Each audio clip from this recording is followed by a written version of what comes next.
When it comes to predicting U.S. presidential election results, few people can rival the track record of Alan Lichtman, a professor of history at American University in Washington. He developed the keys to the White House system, a checklist that weighs the chances of the incumbent or challenger taking the prize. He's correctly called 9 out of the last 10 elections since 1984. And Alan Lichtman joins us now. Alan, good to have you with us. You first predicted a Harris victory back on September 5th, and you've maintained that prediction. Why, when most people think it's too close to call? Because my prediction system is unique.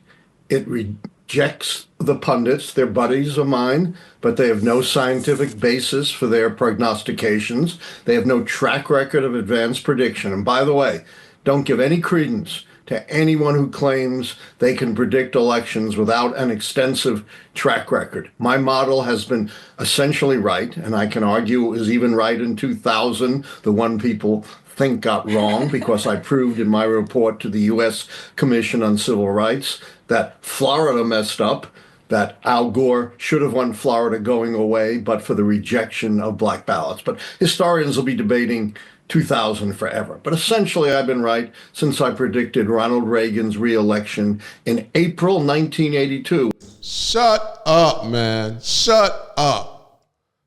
They brought on this man to predict, that Kamala Harris is going to win, and he's out here making these fake predictions. And here he is. I don't know, man. Where y'all find these people from? I mean, where y'all find these people from? I'm going to tell you the reason why Kamala Harris lost the election. This is no jab. Let me repeat. This is no jab against or at Kamala Harris. I'm just going to keep it real with y'all. Kamala Harris lost the election for several reasons, y'all. And people weren't paying attention to what was actually happening. And when other folks were saying that, look, y'all need to wake up because there's a lot more going on right now than abortion. There's a lot more going on in this country. Now, I'm not saying women shouldn't have their rights. Please don't get me wrong, because I know how social media is. Y'all get in your feelings and start accusing people of stuff. I am not saying women should not have their rights. Personally, I feel like she focused way too far on, women's rights when she should have balanced it. Look, you got to be able to identify with the men as well. And she did a horrible job doing that. And another reason why she lost was her campaign. It felt like a concert everywhere she went. There were all these celebrities, and I'm talking about mostly black celebrities who were coming out, speaking out, this, that. And I'm talking about they came out of nowhere. She had the Hood come out, Cardi B, Megan Thee Stallion, Quavo, and all. Look, that is not going to win you the election. And you know what? And just let me make this clear. There are two types of black people. You got the lower class Negroes, and then you got the high standard black folks. And just because the lower class Negroes was online, cussing people out, yelling online, talking loud, all that stuff all over the social, talking about if y'all ain't voting for Kamala Harris, y'all this and y'all that and y'all that. Man, be quiet. The loudest people are not usually the strongest. You're just loud. And we saw a lot of that, and they made it worse for Kamala. Another reason why is when Barack Obama came out and started acting like he was the man over all men, black men especially did not like that. That didn't sit well with black men. He was a key reason why a lot of black men, even if they were swing voters, they decided that day that, look, we're not going to do that. Another reason why, no, I'm not saying these are all the reasons why. I'm just saying these are some of the reasons why. Another reason why is because those hyenas on The View, those old women who hate men, who are constantly taking jabs at men. You got women online who are going for Kamala, shaming men, and the man shaming did not stop, y'all. They call men all types of names. And then Michelle Obama came out and told women, look, if your man doesn't support you, go ahead and cast your vote silently. Pretty much go ahead and vote for Kamala, and don't tell your man that you're living with that you're voting for Kamala. splitting the household. These are the things that were happening. You got D.L. Hughley, one of the biggest simps of them all, out here, campaigning for Kamala Harris, shaming man. Another simp is Ricky Smiley telling people to unfollow and block other people for having their own opinion. Come on, man. It was just ridiculous. Then even though this comedian who I think was wrong came out talking about Puerto Rico is a floating, island of garbage or something like that. You can't say stuff like that, bro. You could have cost the man the presidency. But guess who came back and made the same big mistake? Joe Biden came out here calling Americans garbage, and then Donald Trump played on that and said, okay, I'm going to jump in a garbage truck and show y'all. This man used hate and let it fuel him to win this election. Another reason why Kamala Harris lost was because of this entire immigration crisis that we're in.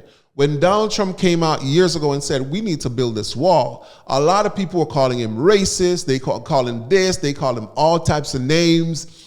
And this man was saying, look, this is the problem that we're going to be facing if we don't build a wall and keep all these people outside our country. And guess what happened? So said, so done. Now you got Venezuelan gangs. I don't even remember. I can't even pronounce their names. They got these Venezuelan gangs that came in and set up shop. Unfortunately, people got murdered by people who are illegal immigrants who came through the border, and the authorities found out. It was things that was happening, and Kamala Harris had that catch and release program going on where the immigrants will come in, boom, they detain them, then release them into different states. And the Democrats have been doing the American people wrong by handing out cash card to these immigrants. And these cash cards will have anywhere between $500, damn near to $5,000. And we've seen where a woman posted on TikTok with this woman who had damn near $3,500 or somewhere around there, over $3,000 on her cash card, spending it at the corner store or a gas station or something. And she went off on social media. How are these people, illegal immigrants, getting $3,000 a month? And there are Americans here who need financial help. How does that happen? How, Sway? And Kamala Harris, being the border czar, she failed at the border. Another reason why Kamala Harris lost this election is because the Democrats love putting this country in wars. And Donald Trump is against America funding these different wars. This man is about to stop these wars. When Donald Trump was president number 45, he started pulling out the American troops out of the Middle East. And now he's saying, look, we need to get our troops all the way out. And we need to stop funding these wars. Funding these wars is one of the reasons why our country is in an economical downfall right now. Did you know that a lot of Jewish people and a lot of Muslims came out and voted for Donald Trump? You know why? Because they're tired of wars. Don't you think the people of Israel just want that war to end so they could go about living their normal lives again? Don't you think so? Don't you think the people of Ukraine want that war to end so they could go back to their country and start rebuilding? Don't you think so? Don't you think Russians want the war to stop because they don't have access to certain social media platforms over there? Don't you think those influencers over there want this war to stop? Donald Trump is the man to do that, and the American people recognize that. Look, I don't hate Kamala Harris. Whatever video I put out about the election, it's just about the election. This is not a hate or a jab against Kamala Harris. I personally feel like Kamala Harris' team put up a damn good fight. They brought that fight to Donald Trump, and I gotta really applaud them for that. They put up a fight, y'all. But all I'm saying is there were so many cracks in the Kamala Harris campaign at the end of the day. She probably could have won. But the thing is, she just went wrong in so many ways. But at the end of the day, we still got to commend her for the fight she put up. Hey, congrats to the 47th president of the United States. You know, I can't wait to see the direction this country is going in. Hopefully, we'll get a lot of good out of this, and we're looking forward to it. Till next time, see you in the next video. Peace.